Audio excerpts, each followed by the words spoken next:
السلام عليكم ورحمة الله تعالى وبركاته، مشاهدي ومشاهدات قناة عالم أم الحلوين. مرحبا بكم من جديد في فيديو جديد أو فلوق جديد على القناة.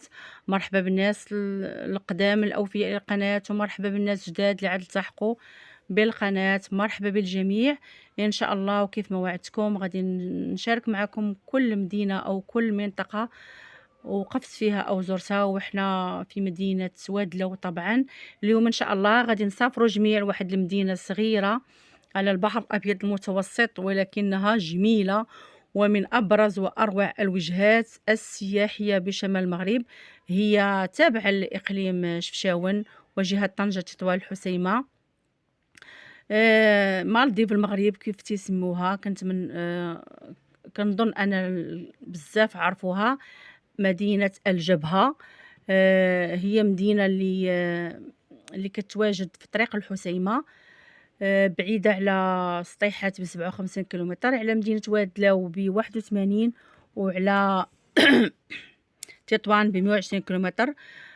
وحنا مشينا لها من مدينة وادلو. طبعا كانت الطريق صعيبة، البنات كانوا فيها منعرجات اللي هي خطيرة، ولكن بصراحة كانت الطريق مصلوحة مزيان. مناظر اللي نساتنا في صعوبة الطريق، شواطئ اللي غزالة اللي تقدروا أنكم توقفوا فيها إلا كان عندكم الوقت.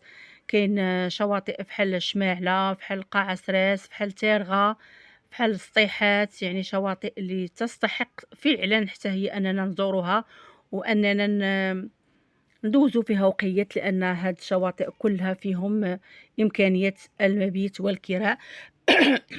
عفوا. كيف ما مدينة الجبهة حتى هي فيها دور وشقق مفروشة، فيها فنادق اللي كيكون الثمن ديالها مقرون بطبيعة الحال من القرب أو البعد من الميناء. كاينة أثمنة كتراوح من 200 درهم والفوق، حسب الشهر اللي مشيتي ليه. أن 7 و 9 كتكون القضية مرخوفة شوية.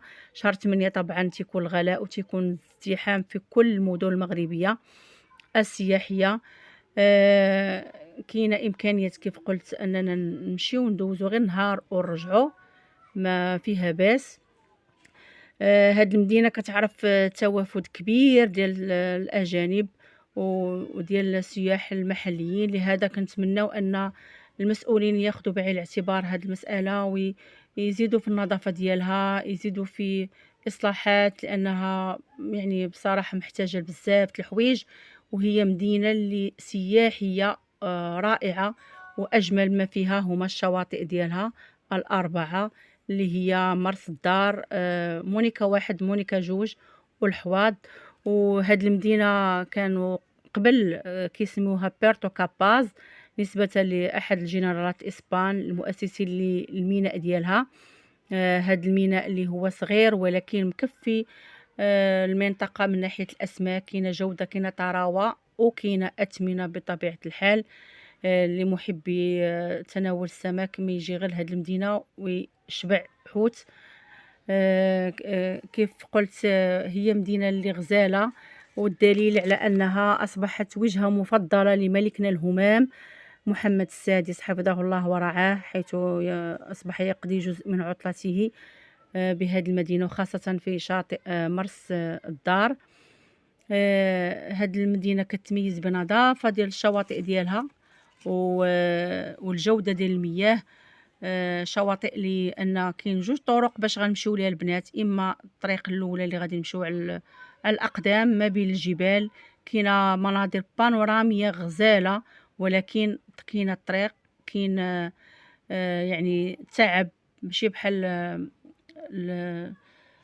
الطريقه الثانيه اللي هي نركبوا في الفلوكات. الاولى تقريبا من 2 سوايع حتى ساعتين ونص وانت غادي في الطريق، ولكن راه المناظر غزاله البنات باش توصلوا للشواطئ اللي هي ليست كباقي الشواطئ. شواطئ اللي هي ماشي رمليه، شواطئ اللي كلها احجار، اللي فيها مياه فيروزيه، مياه صافيه رائعه، مسبح طبيعي من عند الله سبحانه وتعالى.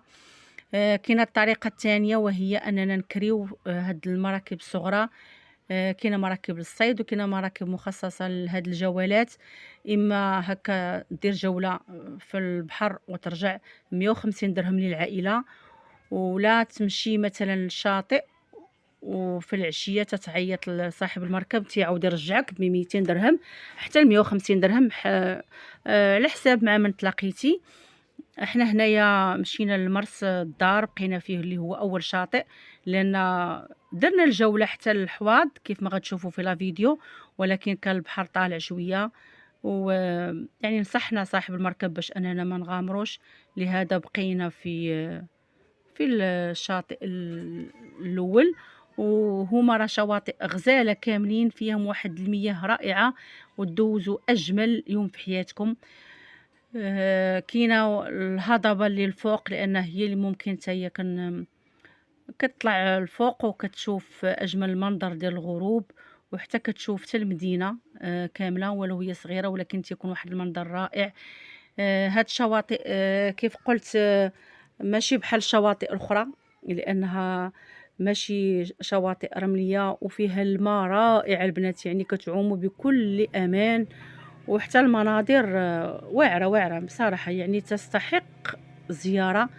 نتمنى انكم تزوروا هذه المدينه، وكيف تنقول دائما بلادنا زوينه، والمدن ديالنا كاين ما يتشاف فيها.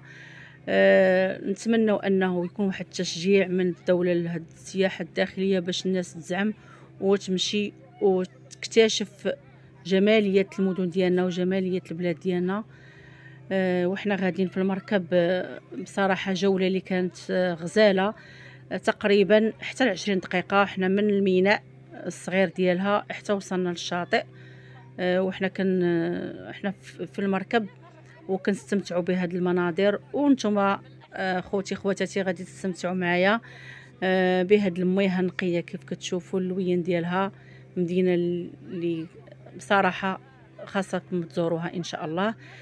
كاينه مغاره عبد الكريم الخطابي، هي هذه اللي كتشوفوا هذه، ولكن حنا ما قدرناش ندخلوا ليها، كيف قلت كان البحر طالع شويه، صاحب المركب نصحنا باش ما ندخلوش، ما دخلناش، ولكن مشينا لواحد المغاره اللي غير كدير فيها دوره وتتخرج. حتى الشواطئ مشينا اول شاطئ هو اللي جلسنا فيه، لان ما بغيناش نبعدو. جلسنا في مرس الدار. كاين مونيكا واحد مونيكا جوج، هادو صغار ولكن نضاف بزاف. وكاينه شاطئ الحواض اللي غادي تشوفوا معنا دابا، هذا اللي هو اكبر شاطئ وكيعرف توافد الناس بزاف، تيجلسوا فيه الناس بزاف. حنا ما جلسناش في هذا، جلسنا في اول شاطئ هو مرس الدار، تقريبا هو بحاله غير هو صغير عليه. هذا كيف كتشوفوا عنده شاطئ طويل، ساحل شاطئي عفوا طويل. ممكن انكم تمارسوا مجموعه ديال انواع الرياضات، الجيت سكي يعني.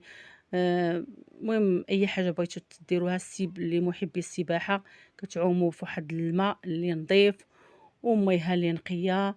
نتمنى البنات لا فيديو ديال اليوم يعجبكم وينال الاستحسان ديالكم.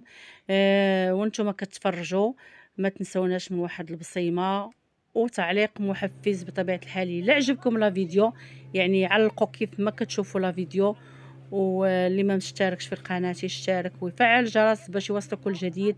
بارطاجيو مع الاصدقاء ديالكم لتعم الفائده، وباش تعرفوا على هذه المدينه اللي بزاف ما تعرفوهاش، ولكن راها مدينه فيها اروع ما يكون الناس.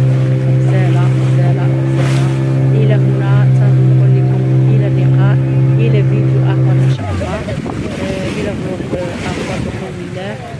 نتمنى دخول مدرسي ان شاء الله سعيد للوليدات ديالنا بالنجاح والتوفيق والسداد. الى هنا مع السلامه ومع تحيات اهلا الحلوين.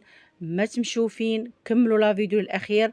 وقبل ما نقول لكم مع السلامه، هذا هو شاطئ مرس الدار اللي جلسنا فيه، هو صغير ولكن حتى هو رائع كيف كتشوفوا، غزال. وانتوما كتختاروا الشاطئ اللي بغيتو، ملي تتركبوا في المركب كتختاروا اي شاطئ بغيتو، تختاروا حسب التوجيهات ديال صاحب المركب. الا كان البحر يعني عادي وهادئ راه يديكم الحواض، كان ماشي هادئ راه تجلسوا في مرس الدار قريب.